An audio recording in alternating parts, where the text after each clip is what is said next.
Hi ඔයාමගේ channel එකට අලුත් කෙනෙක් නම් මම හසිඳු දැනට සබරකම වෛද්‍ය පීඨයේ දෙවන වසර වෛද්‍ය ශිෂ්‍යයෙක් විදියට අධ්‍යයන කටයුතු කරමින් ඉන්නවා. මුලින් කියන්න ඕනි මේ වීඩියෝ එක කරන්නේ තමන්ගේ රිසල්ට් එක හොඳ රිසල්ට් එකක් දාන්න පුළුවන් කෙනෙක් ඉන්නවා නම් හරිද තමන්ට යන්න ওই ටාගට් එකට දැන් ඒක ඒ විදිහට පාඩම් කරගෙන යන කෙනෙක් නම් මේ වීඩියෝ එක බලලා වැඩක් නැහැ. හරිද මේ වීඩියෝ එක මම දාන්නේ ෆේල් වෙන මට්ටමේ කියන්නේ F හරිද S C මට්ටමේ ඉන්න කෙනෙක් නම් يعني සාමාන්‍යයෙන් අඩු මට්ටමක ඉන්න කෙනෙක් නම් ඔයාට සාමාන්‍ය හොඳ රිසල්ට් එකකට යන්න කැම්පස් එකේ හොඳ කෝස් එකකට යන්න මේ මාස 4 ඵලදායී ලෙස වැඩ කරලා හොඳ රිසල්ට් එකකට යන්න කොහොමද මේ මාස 4 වැඩ කරන්නේ කියලා මම කියන්නම්. එතකොට පුළුවන් නම් වගේ වෙලාව ඉතිරි කරගන්න මේක පොඩ්ඩක් ස්පීඩ් කරලා වීඩියෝ එක බලන්න. වීඩියෝ එකට යන්න කලින් කියනවා පුළුවන් නම් channel එක subscribe කරලා like එකක් දාලා ඔයගොල්ලන්ට මොනවා හරි ගැටලු තියෙනවා නම් ඒවා comment එකක් දාගෙන යන්න කියලා කියනවා. එහෙනම් අපි යමු වීඩියෝ එකට. හරි. දැන් මේක වීඩියෝ එක සම්පූර්ණයෙන් බලන්න නැති වෙයි කියලා හිතනවා. හරි ඒක නිසා වැදගත්ම එකක් මුලින් කියනවා. ඒක කියන්නේ සමහරු භාගයක් බලන එකක් ඉන්න එහෙමනේ. ඒ නිසා වැදගත්ම එකක් මුලින් කියන එක කියන්නේ මේක දැන් exam ගත්තා ඊපස්සේ A level ලියනවා first shy second shy third shy අය ඕන තරම් කට්ටිය ඉන්නවනේ. ඒතකොට මම කියන්නේ ඔයා ෆර්ස්ට් ෂයි කෙනෙක් නම් සෙකන්ඩ් ෂයි කෙනෙක් නම් මේ ෂයි එක ස්කිප් කරන්න එපා. හරිද? ඔයාලට තව ෂයි ෆර්ස්ට් ෂයි නම් තව ෂයි දෙකක් තියෙනවා. සෙකන්ඩ් ෂයි කෙනෙක් නම් තව තර්ඩ් ෂයි එකක් තියෙනවනේ. ඒ කියන්නේ ඔයා සම්පූර්ණයෙන්ම සබ්ජෙක්ට් තුනම ෆේල් වෙන මට්ටමක හිටියා. හරිද? ඒකට කිසිම අවුලක් නැහැ. ඔයා මේ පාර එක්සෑම් එක ලියන්න. මොකද තව ෂයි තියෙනවා. හරිද? එතකොට ඔයාලට එක්ස්පීරියන්ස් එකක් හරි ගන්න පුළුවන්. අඩුම ඔයා ඒ එක්සෑම් එක එනකන් හරි පාඩම් කරන්න. ඔයා නිකන් ඉන්නේ නැහනේ.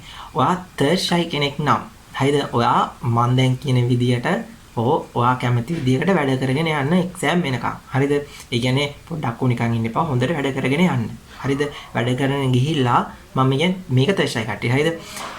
එහෙම වැඩ කරගෙන ගිහිල්ලා එක්සෑම් එකට සතියක් දවස් 5ක් වගේ තියලා ඔයා බලන්න ඔයාට දාන්න ඕනේ රිසල්ට් එක දාන්න පුළුවන් මට්ටමක ඔයා ඉන්නවද කියලා. ඒ කියන්නේ හිතනවා ඔයාට A3ක් දාන්න පුළුවන් ඔයාට ඔයාගේ හීනේ A3ක් දාන්න නම් හරිද ඔයා මේ තර්ඩ් ෂයි එක නම් ඔයාට A3ක් දාන්න බෑ. ඔයා ඉන්නේ B3ක මට්ටමක C3ක මට්ටමක නම් අන්න ඔයාට එතන තීරණයක් ගන්න පුළුවන්. ඔයාගේ තර්ඩ් ෂයි එකනේ මේ ෂයි එක ස්කිප් කරලා ඔයාට ඊළඟ පාර ෂයි එක ලියන්න පුළුවන්. දැන් එතන තව එක ගැටලුවක් වාට එනවනේ.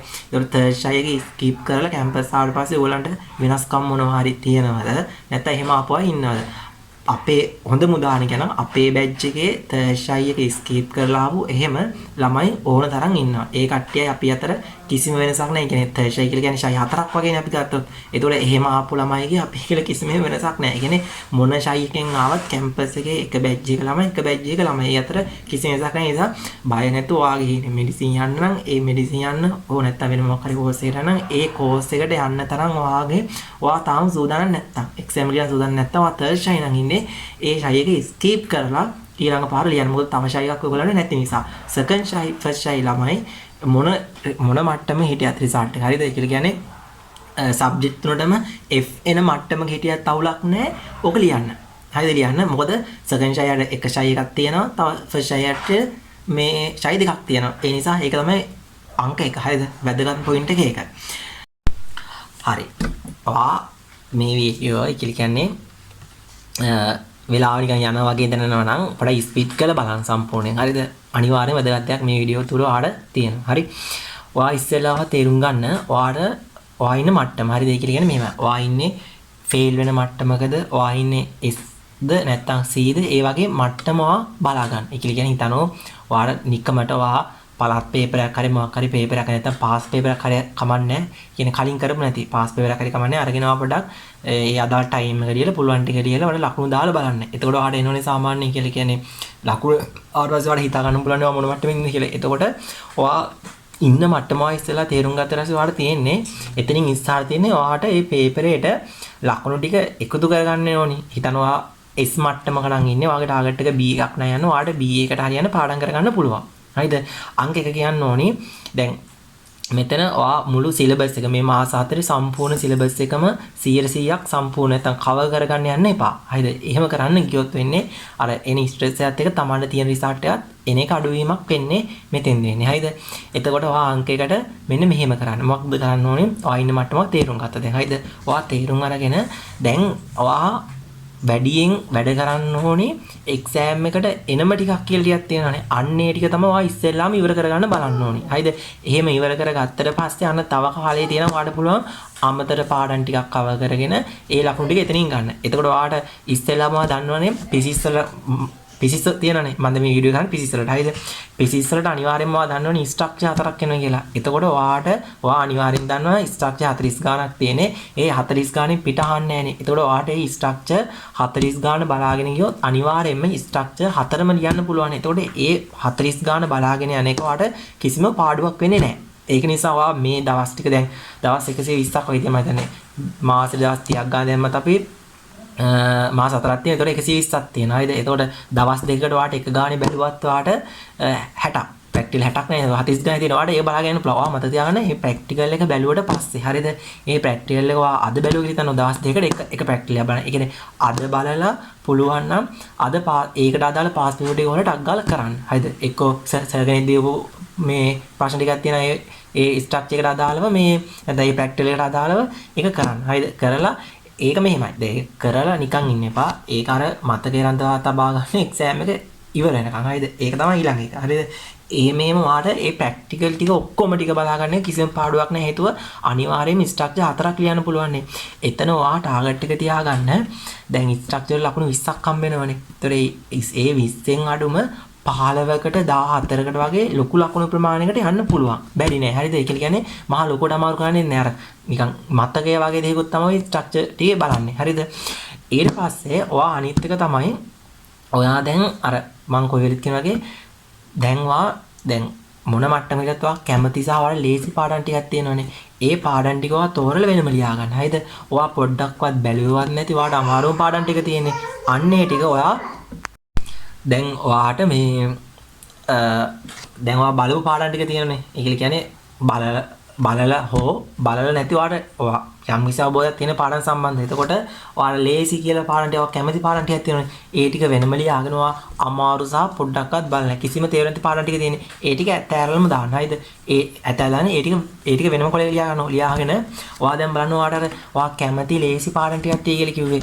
අන්නේ පාඩම් ටිකෙන් බලන්න එක්සෑම් එකට ප්‍රශ්නයක් අනිවාර්යෙන් එනවා මේ සෙට් එකේ තියෙන පාඩම් වලින්. දැන් උදාහරණයක් කියනවා ඔයා ලියාගත්ත සෙට් එකේ හරිද විද්‍යුත් ශාස්ත්‍ර මොනවා හරි තියෙනවා නම් හරිද මොකක් හරි මේ කියන්නේ ශාස්ත්‍ර පාඩම් ටිකක් තියෙනවා. ඉලෙක්ට්‍රොනික මොකක් හරි තියෙනවා නම් නැත්නම් යාන්ත්‍ර විද්‍යාව තියෙනවා. දැන් ඔයාට කිසිම බයක් නැතුව හරිද ඒ පාඩම තීර ටික කවර් කරන ගමන් හෝ හරිද කවර් කරලා නැත්නම් කවර් කරන ගමන් හෝ හරිද ඔයාට පුළුවන් ඒ පාස් පේපර් හරි පළාත් පේපර් ඒ පාඩම දාලා ටික කරන ගමන් ඒකට රෙඩි වෙන්න පුළුවන්. හේතුවයි අනිවාර්යයෙන්ම ප්‍රශ්නයක් එනවනේ. උදාහරණයක් ගත්තොත් අපිට කියන්න පුළුවන් ඉලෙක්ට්‍රොනික වලින් ගාණක් එනවා කියලා. හරිද? ඉලෙක්ට්‍රොනික වලින් අනිවාර්යයෙන්ම මාට ගාණක් එනවනේ. හරිද? එතකොට උදාහරණයක් ගත්තොත් විද්‍යුත් ශාස්ත්‍ර පාඩම් තුනෙන් ගාණක් එනවා. ඊට පස්සේ ධාරා විද්‍යුත් එනවා, ඉලෙක්ට්‍රොනික එනවා. ඊට පස්සේ එනවා මේ තාපය එනවා, විකිරණ ඔය වගේ අර එනම සෙට් එකක් තියෙනවනේ. ඔයා ඒ එනම සෙට් එකට අදාළ පාඩම් ටික බලන්න. ඒක වැදගත් එක. හරිද? ඊට පස්සේ ඔයාට අර එසේ ලියනකොට ඔයා බලන්න ඕනේ මෙහෙම දැන් ඔයාට ලකුණු වැඩි කරගෙන සාමාන්‍යයෙන් B1ක් C1 C1කට ඒ කියන්නේ B1කට හිටු 100ක් අර හොඳ රිසල්ට් අඩු එකකින් ඉඳලා හොඳ රිසල්ට් එකකට යන්න ඕනේ. ඒතර ඔයා කරන්න දේ අනිත් ඒ තමයි එක්සෑම් එක ලියනකොට හරිද එක්සෑම් එක ලියනකොට ඔයා හිතන්න එසේ ලියනවනේ. එසේ ලියනකොට දැන් ප්‍රශ්නේ ඔයා භාගයට වඩා වැඩියෙන් ටිකක් හැදුවාම ඇති. ඒක කියන්නේ මෙහෙමයි. ඔයාට සම්පූර්ණ එසේ එක සම්පූර්ණයෙන්ම හදන්න පුළුවන් නම් හරිද? ඔයා හිතන්න ඔයා ඉලෙක්ට්‍රොනික ගාන සම්පූර්ණයෙන් ඔයාට හදන්න පුළුවන් නම් හරිද? ඒ ගාන හදන්න. ඒක කිසිම අවුලක් නැහැ. මම කියන්නේ මෙහෙමයි.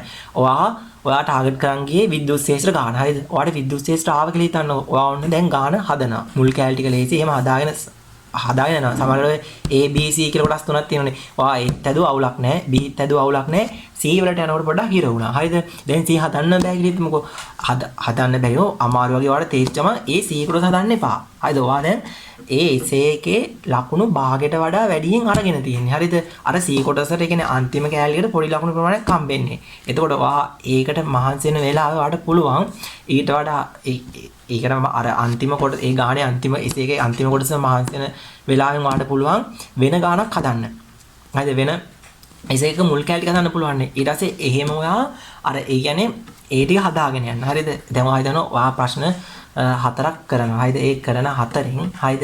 ඔයා කරන පළවෙනි ප්‍රශ්නේ ඔයාට C කොට සමාරු නම් ඔයා ඒක තියලා අලුත් පිටක් ගන්න. හරිද? ඔයා අලුත් පිටක් අරගෙන ඔයා හිතමු දෙවෙනි ප්‍රශ්නේ කරන්න කියලා ඊළඟට. අන්න දෙවෙනි ප්‍රශ්නේ ඔයා කරනවා. කරන ගම ඒකෙත් අමාරු නම් ඒකත් තියන. ඒකත් තියලා ආයේ අර පොඩ්ඩක් හිස් පිටක් එතන තියලා දර පොතක් නේ දෙන්නේ. මේ හිස් පිටක් තියලා ඊළඟ කොලයක් ගන්න. හරිද? අලුත් කොලයක් අරගෙන ඊළඟ ගාන හදන්න. අන්න ඒ ගානවා සම්පූර්ණ හදනවට අවුලක් නැහැ. ඊට පස්සේ එහෙම හදලා සම්පූර්ණයෙන් ගණන් 4ක් වා ඉවර වෙන යම් කිසි මොහොතක ඒ කියන්නේ භාගයට වඩා වැඩියෙන් හදලා. හරිද? ඒ කියලා කියන්නේ එතකොට ඒ සම්පූර්ණ essay එකේම භාගයට ලකුණු ප්‍රමාණයක් අරගෙන අන්න වෙලාව තිබ්බොත් විතරක් අර ඇතැලාපු අමාරු කොටස් ටික තියෙන්නේ. ඒ ටික වෙනම පිටක් අරගෙන ප්‍රශ්න අංකේ දාලා C කියලා දාලා ඒක දාන එක ලකුණු හම්බෙනවා හරියට හදලා තියෙනවා. හරිද? මං කියන්නේ මෙහෙමයි. අර එක ප්‍රශ්නයක් තුර විනාඩි 30කට වඩා ඉන්න එපා. හරිද? ඒක වැදගත් දෙයක්. හරි. ඊට පස්සේ අනිත් එක තමයි දැන් MCQ ගත්තට පස්සේ MCQ එකේ ඉඳලා 30 තියෙනවානේ. එකේ ඉඳලා 30ට එනකන් ටික සාමාන්‍යයෙන් ලේසි. හරිද? හැබැයි අර ලේසි නිසා වර්ධන ස්වභාවය වැඩිනේ. එතකොට ඔයා ඒක සම්පූර්ණ 40 ඉඳලා 50 MCQ ට ඇත්තට අමාරුයි. හරිද? ඔයා එතන try කරනට වඩා ඔයා මං කියන්නේ එකේ ඉඳලා 30 MCQ ටික පොඩ්ඩක් දෙපාරක් වගේ try කරලා බලන්න. එතකොට අර සාමාන්‍යව හිතන ඔය එකේ ඉඳලා 30 MCQ ටික 25ක් වගේ ගහගත්ත කියලා හිතනවා. ඊට සාමාන්‍ය සැලකිය යුතු ප්‍රමාණය ලකුණු අරගෙනනේ. අර පොඩ්ඩක් ඒ ටිකට පොඩි කාලයක් අරගෙන, ඒ කියන්නේ අදාළ කාලයට පොඩ්ඩක් වැඩියෙන් අරගෙන හොඳට එකේ ඉඳලා MCQ 30ට එනකන් හොඳට ඒ MCQ ටික පේස් කරන්න. හරිද? ඒක තමයි එක්සෑම් එකේදී සාමාන්‍ය ලකුණු ටිකක් වැඩියෙන් ගන්න පුළුවන් එක. එතකොට මම මේ දවස් ටිකේ කරන්න ඕනේ අර මං කිව්ව විදිහට. හරිද? කාලේ අපත යවන්න එපා. හරිද? කාලේ අපත යවන්න නැතුව ඔයාලට පුළුවන් නම් පැය 5ක් හරිද 4ක් වගේ නිදාගෙන ඔයා කරන්න ඕනේ පිසිස් වල ඔයාට කවර් වෙච්ච නැති තියරි තියෙනවා. ඒ කියන්නේ ඔයා මෙහෙමයි.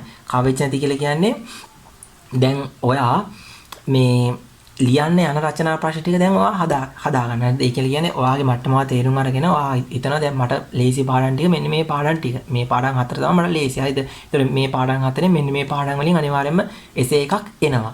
හරිද? එතකොට ඔයා මේ පාඩම් වල හිතමු තියරි කීයක්වත් පොඩ්ඩක්වත් කවර් කරලා නැහැ කියලා හිතන්නකෝ. එතකොට මේ මාස 4ට පොඩ්ඩක් ඔයා බෙදා ගන්න. මෙන්න මේ මාසෙ මෙන්න මේ වීඩියෝ මොකක් කරයක් බලලා මම මේ තියරි කවර් කරලා මේ essay එකට හොඳටම පුරුදු වෙනවා. මං කියන්නේ මුළු සිලබස් එකම කවර් කරගන්න නැතුව අර වගේ ඔයා ටාගට් කරන් යන essay ටිකක් තියෙන්නේ. ඒ essay ටිකට හොඳටම රෙඩි වෙලා කියන්නේ ඒ essay ටිකට අදාළ තිය ටික හොඳට බලන්න. හරිද? හොඳට බලන්න. එතකොට ඔයාට අර කියන්නේ ගන්න ලකුණ 100%ක් ෂුවර් පිට ගන්න පුළුවන්. දැන් ඔයා හිතන මුළු ඔක්කොම සිලබස් ටික ඔයා කවර් කරගන්න ගිහිල්ලා අන්තිමේදී ඔයා හදන essay ටිකවත් හරියට හදන්න ඒක දැනුම නැහැනේ. අර එහෙම සීන් එකක් තියෙන. එතකොට ඔයා බලන ටික හරියට බලන්න. හරිද? ඒක තමයි වැදගත් එක. අනිත් එක තමයි ඔයා ගන්න ඊළඟ තමයි ඔයා දැන් MCQ වෙනෝනේ. දැන් අපි කොච්චර කිව්වත් දැන් ඒ කියන්නේ අර essay වලට අපි පුරුදු වෙලා ගියාට MCQ එහෙම නැහැනේ.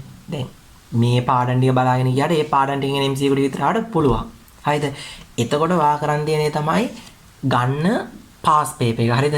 ඔයා පාස් පේපර් එක අරගෙන හරිද? පාස් පේපර් එක ගන්න. ඊට පස්සේ අනිත් පුළුවන් නම් පළාත් පේපර් තියෙනවා නේ කියලා කියන්නේ ඔය පළාත් පේපර් එකක් ගෙන්න ගන්න. හරිද? ඒ කියන්නේ පළාත් පේපර් ගෙන ඔය තියෙන නොලෙජ් බෑග් එකේ පළාත් පේපර් තියෙනනේ. ඒ පළාත් පේපර් ටික ගෙන්නගෙන පුළුවන් නම් ඒ MCQ ටික කරන්න. හරිද? මම හොඳම දේ කියලා කියන්නේ පාස් පේපර් එක. හේතුව දැන් ඔයාලට එක MCQ එකක් අමාරු නම් කියලා හිතන්නකො. අමාරුනොත් ඒකට අදාළ විවරණයක් වගේ හොඳ ලස්සන වීඩියෝ එකක් YouTube එකේ සර්ච් කරලා ගන්න පුළුවන්. ඔයා එහෙම පාස් පේපර් අරගෙන මං කියන්නේ පාස් පේපර් වලත් අන්තිම MCQ ටික කරන්න ඕනේ නැහැ. හරිද? MCQ සාමාන්‍යයෙන් මුල් 40 තියෙන්නේ. ඒ මුල් 40 වගේ ඔයා ගන්න. හිතන්නකෝ තියරි කවර් කරලා නැති එකක් කියලා. සමහර MCQ වලට පුළුවන් ඔයා හිතන ධාරා විද්‍යුත වලට බෑ කියලා හිතන්නකෝ. ඒ වුණාට මම ධාරා විද්‍යුත ගානක් ගත්තට පස්සේ ඒ ධාරා විද්‍යුත හිතමු ප්‍රතිරෝධය සම්බන්ධ MCQ එකක් තියෙන්නේ කියලා. අනිවාර්යෙන් සාමාන්‍යයෙන් ප්‍රතිරෝධය සම්බන්ධව MCQ එකක් එනවනේ. එතකොට ඔයාලට තියෙන්නේ දැන් ධාරා විද්‍යුතාව බලලා නැහැ. හරිද? හැබැයි MCQ එකක් අනිවාර්යෙන් එන්න පුළුවන් ප්‍රතිරෝධයෙන්. එතකොට ඔයා බලන්න ප්‍රතිරෝධය කියන කෑල්ල ඉගෙන ගන්න මුළු පාඩමම ඕනේ නැහැ.